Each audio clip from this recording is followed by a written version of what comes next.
বললেই চিনে মেসি, মাসিনা বেটা মেসি।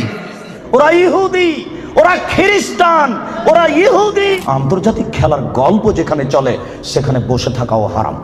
ব্রাজিলের খেলোয়াড়ের একটা নাম ছিল রোনালদিনহো। এই শয়তানের একটা বক্তব্য প্রচার হয়েছিল, জন্ম নিলেই মেরে ফেলে দিতে হবে।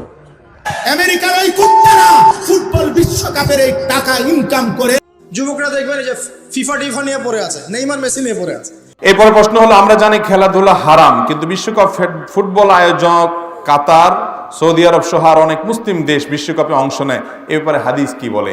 আর একটা হারাম আমাদের সমাজের মধ্যে এখন ছড়াই পড়ছে, সেইটা হচ্ছে বিশ্বকাপ উপলক্ষে আমরা যে উন্মাদনা দেখাচ্ছি, যে পরিমাণ আমাদের যুবকরা ক্রেজ দেখাচ্ছে, চোরগুলো আজকে আমাদের যুবকদের কাছে আদর্শ হয়ে যায়, অথচ চোরেরা, মদখোরেরা, জুয়াখোরেরা আমাদের যুবকদের আইডল হতে পারে না। আসসালামু আলাইকুম দর্শক, শুরু হয়েছে ফিফা ওয়ার্ল্ড কাপ 2026 আর এ নিয়ে ফুটবল প্রেমিক মানুষদের মধ্যে আনন্দ উল্লাসের ঝড় উঠেছে। দর্শক, আজকের ভিডিওতে আমরা জানবো এই ফুটবল খেলা দেখা কি জায়েজ আছে নাকি জায়েজ নেই। আজকের এই ভিডিওটি এ বিষয় নিয়েই সাজানো হয়েছে। আজকের এই ভিডিওটি সম্পূর্ণ দেখার জন্য সকলের কাছে বিনীতভাবে অনুরোধ রইল। তো দর্শক, চলুন বিস্তারিত দেখে আসি। আন্তর্জাতিক খেলা ক্রিকেট, ফুটবল দেখা তো বহু দূরের কথা। আমি বলেছি আন্তর্জাতিক খেলা টিভিতে দেখা তো বহু দূরের কথা, আন্তর্জাতিক খেলার গল্প যেখানে চলে সেখানে বসে থাকাও হারাম। দেখি কোনো মায়ের বেটা এই ফটোকে উল্টে ধরতে পারে। আর তোমার বাড়ির উপরে, 5 তলা বাড়ির উপরে অনেকগুলি পতাকা, তার একটা হচ্ছে ব্রাজিলের পতাকা। তুমি ব্রাজিলকে চিনো কে? তুমি কি ব্রাজিলকে চিনো কে? আচ্ছা, তুমি কি কোনোদিন ভেবেছো ব্রাজিলকে? আচ্ছা, তোমার বিদ্যা তো নেই, তোমার কি একটু বুদ্ধিও নেই? তুমি কি মানুষই নও? রাজশাহী চাঁপাইনবাবগঞ্জের ভাষাতে তুমি কি অমানুষ? তোমার ভিতরে কি কোনো মানবতাই নেই? ওরা ইহুদি, ওরা খ্রিস্টান, ওরা ইহুদি, ওরা খ্রিস্টান। শোনো, যদি তারা শোনে যে তুমি পায়খানায় পড়ে গেছো তাহলে অট্টহাসি দিবে, আর যদি তোমাকে পাশে পাই তাহলে তোমার মাথার উপরে লাথি মারবে, আর যদি তোমাকে পাশে পাই তাহলে আরো 3 বালতি পায়খানা তোমার মাথার উপরে দিয়ে দেবে। বলো দেখি ওরা কারা? ওরা ইহুদি, ওরা খ্রিস্টান, ওরা জন্মসূত্রেই তোমার শত্রু। ওরা বলছে তোমার নবী ভুয়া, মুহাম্মদ সাল্লাল্লাহু আলাইহি ওয়াসাল্লাম ভুয়া নবী। নবী হলে আমাদের মধ্যে থেকে হবে কেন?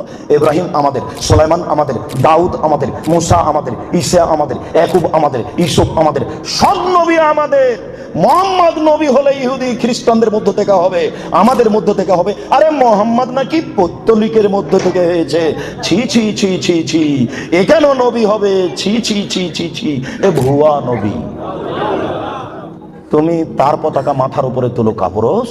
তোমার বিদ্যাকে আমি কবর দিতে এসেছি, তুমি মনে রেখো তোমার আমি কিছু না কিছু উপকার করবই করবো ইনশাআল্লাহ। শুনুন, দুনিয়াতে দুটি পাপ আছে, মানুষ না করে পাপী। ফুটবল, ক্রিকেট, র্যাকেট খেলা যায় ওই সময়তে যখন টাকার হারজিত থাকবে না, শরীর চর্চা থাকবে, তখন যায়। ফুটবল, ক্রিকেট, র্যাকেট, ভলিবল এগুলো খেলা যাবে ওই সময়তে যখন টাকার হারজিত থাকবে না, শরীর চর্চা হবে। আর যাতে শরীর চর্চা নেই, বসে বসে সময় কাটাই, এটা খুবই খারাপ।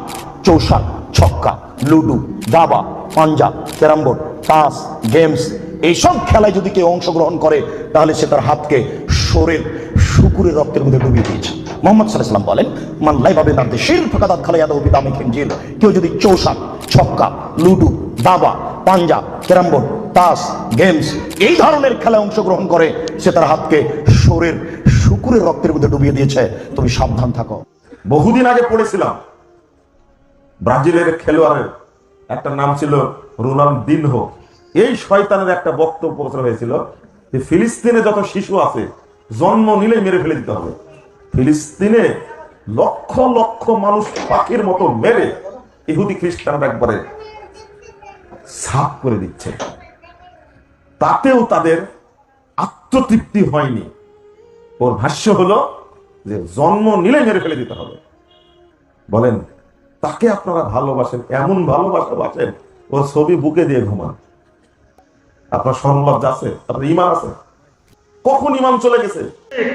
বিশ্বকাপ ফুটবল তামাম বিশ্বে লক্ষ লক্ষ কোটি কোটি মানুষ অনাহারে অর্ধাহারে জীবন যাপন করছে, কিন্তু এই বিলাসপ্রিয় আরব গোষ্ঠী এই হারাম খেলা নিয়ে মেতে উঠেছে। আর কিছু কিছু লোক এই খেলাকে প্রমোট করছে।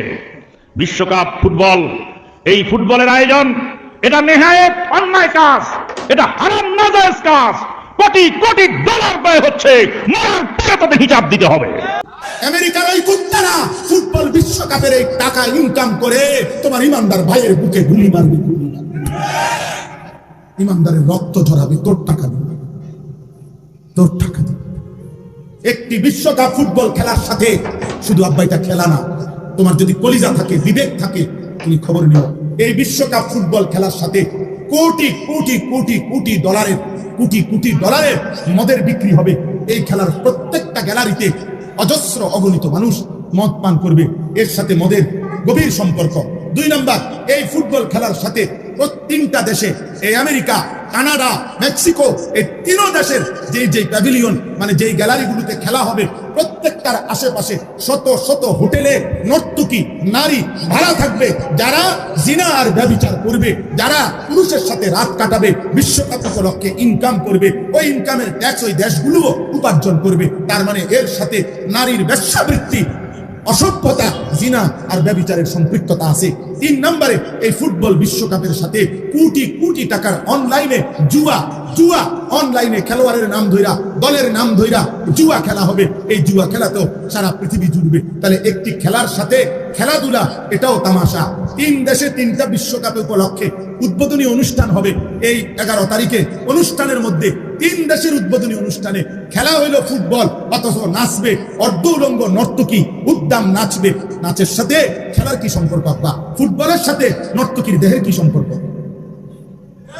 বলো না আব্বা, তুমি কি লজ্জা শরমের শেষ অংশ? আজকে কোথাকার কোন মুশরিক, কোথাকার কোন বেঈমান, কোথাকার কোন কাফের, কোথাকার কোন ফুজ্জার, যার জন্মের ঠিক নাই, তার জন্মের ঠিক নাই, তার বাপের জন্মের ঠিক নাই, তার দাদার জন্মের ঠিক নাই, তার 14 গোষ্ঠী কারোর জন্মের ঠিক নাই, এরকম লোকেরা আজকে আমাদের তরুণদের আইডল, তরুণদের আদর্শ, তরুণদের কাছে সেলিব্রিটি হয়ে যায়।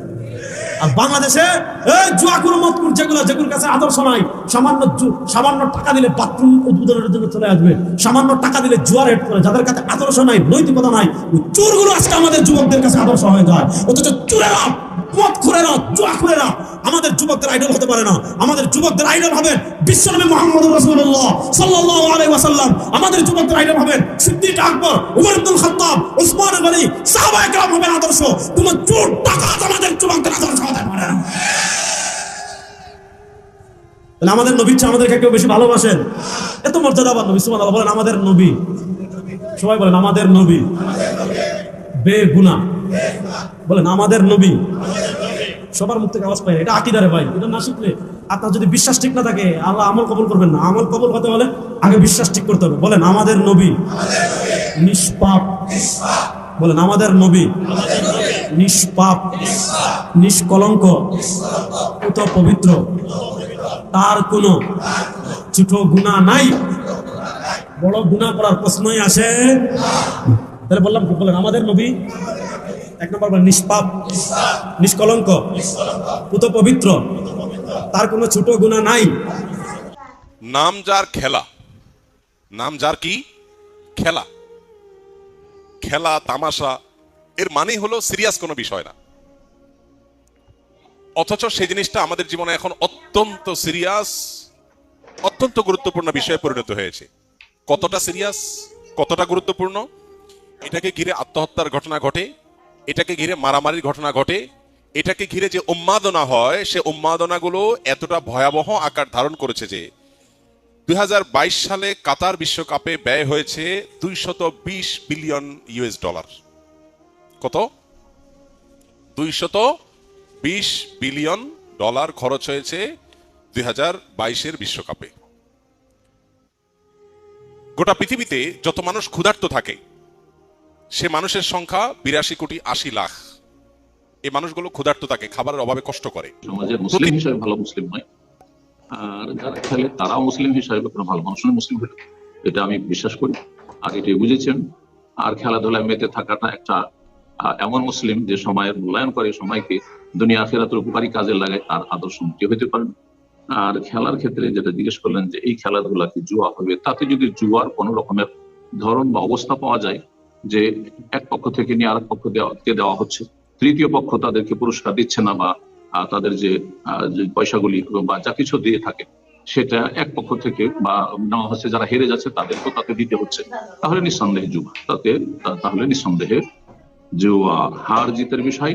আর হেরে গেলে তাদের আর্থিক লস হয়ে গেল, তাদের কিছু টাকা তাতে ফান্ডিং করতে দিতে হয়েছে, আর সেখানে হেরে যাওয়ার কারণে ক্ষতিগ্রস্ত, আর এক দল যা দিয়েছে তার চেয়ে অনেক বেশি পেয়ে গেল।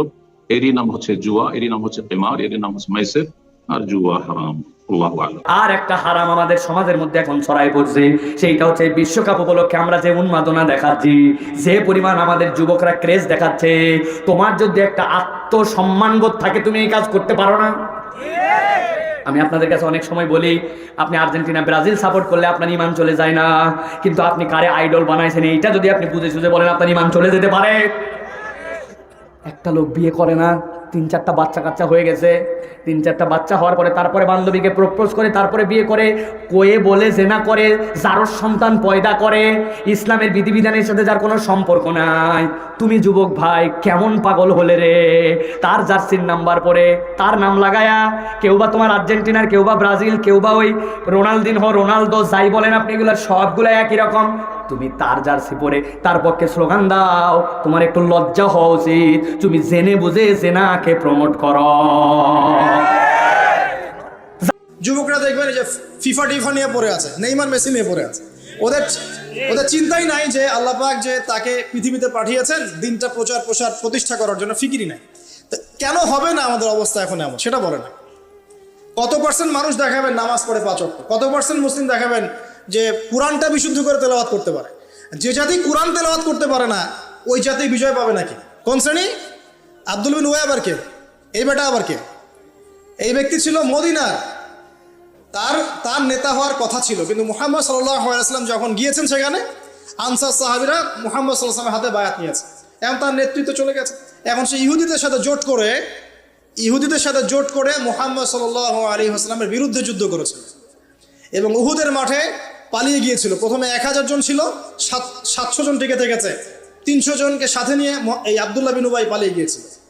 বলেছিল আমি যদি জানতাম যে উহুদের যুদ্ধ বলে কোনো যুদ্ধ আছে, ইসলামই কবুল করতাম না। বুঝতে পারছেন? এখানে একটা কথা চলে আসবে, তাহলে এখন আমরা যারা ইহুদিদেরকে বন্ধু বানিয়েছে আমরা তাহলে কি পাক্কা মুসলিম নাকি?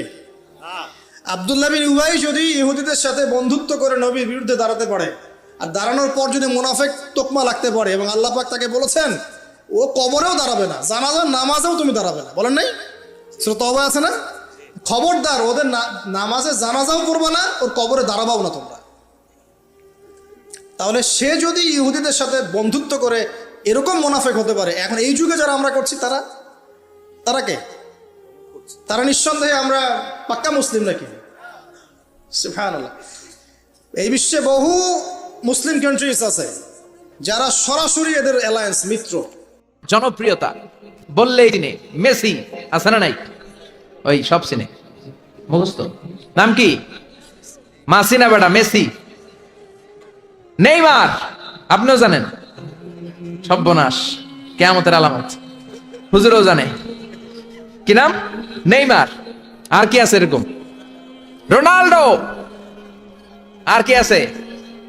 এক নামে চিনে, গোটা বিশ্ব চিনে। বাংলাদেশের জনপ্রিয়তার বিচারে যদি বলি, এক নামে মাশরাফি বিন মুর্তজা এক নামে চিনে, আছে না নাই? In terms of name and fame, এটা হচ্ছে in terms of name and fame, খ্যাতি, যশ, জনপ্রিয়তা। তার মানে দুনিয়ার বুকে অর্থের মানদণ্ডে কিছু লোক সফল, আবার ক্ষমতার মানদণ্ডে কিছু লোক দুনিয়ার বুকে সফল, আবার জনপ্রিয়তার মানদণ্ডে কিছু নাম বললেই সবাই চিনে। অমিতাভ বচ্চন, শাহরুখ খান, আমির খান, সালমান খান, খয়ার খান, আছে না নাই? তো অর্থের মানদণ্ডে কেউ সেরা সফল, ক্ষমতার মানদণ্ডে কেউ সফল, জনপ্রিয়তার মানদণ্ডে সফল। আল্লাহ বলে আমার কাছে এগুলা মানদণ্ড না। আল্লাহ বলে ক্ষমতা আমার কাছে মানদণ্ড না সফল হওয়ার, অর্থ আমার কাছে সফলতার মানদণ্ড না, জনপ্রিয়তাও আমার কাছে সফলতার মানদণ্ড না। আমার কাছে সফলতার মানদণ্ড হলো ঈমান। আল্লাহর কাছে সফলতার মানদণ্ড কি? দুনিয়াতে আপনার টাকা আছে, ক্ষমতা আছে, আপনি বের হলে সামনে গাড়ি, পেছনে গাড়ি, সামনে পুলিশ, পেছনে পুলিশ, সামনে বডিগার্ড, পেছনে বডিগার্ড, কিন্তু আল্লাহর কাছে এই ক্ষমতার 4 আনা দাম নাও থাকতে পারে। চিল্লায় এখন ঠিক কিনা? আল্লাহ বলেন ক্ষমতা আমার কাছে সফলতার মানদণ্ড না, অর্থ আমার কাছে সফলতার মানদণ্ড না, জনপ্রিয়তা আমার কাছে সফলতার মানদণ্ড না। আমি আল্লাহর কাছে সফলতার মানদণ্ড হলো ঈমান। আল্লাহর কাছে সফলতার মানদণ্ড কি? ঈমান যদি না থাকে তার কোনো দাম in the day of judgment আল্লাহর কাছে আছে? চিল্লায় বলেন আছে। তো সম্মানিত দর্শক শ্রোতা, আশা করি সম্পূর্ণ ভিডিওটি দেখেছেন এবং আলেমেরা কি বলেছে আপনারা বুঝতে পেরেছেন। এই আলেমদের মধ্য থেকে যে আলেমদের মতামত সহিহ কুরআন হাদিস এবং দলিল ভিত্তিক মনে হবে সেটি আপনারা আপনাদের বিবেক দিয়ে গ্রহণ করবেন। আপনাদের মন্তব্য অবশ্যই কমেন্ট সেকশনে জানিয়ে দিবেন। তো আজকের এই ভিডিওটি এ পর্যন্তই। আজকের এই ভিডিওটি ভালো লাগলে লাইক এবং শেয়ার করে দিয়েন। আর হ্যাঁ, নিত্য নতুন ইসলামিক ভিডিও পেতে চ্যানেলটি সাবস্ক্রাইব করতে ভুলবেন না। দেখা হবে নতুন ভিডিওতে। ততক্ষণ ভালো থাকুন, সুস্থ থাকুন, এই দোয়া রইল। আসসালামু আলাইকুম ওয়া রাহমাতুল্লাহ।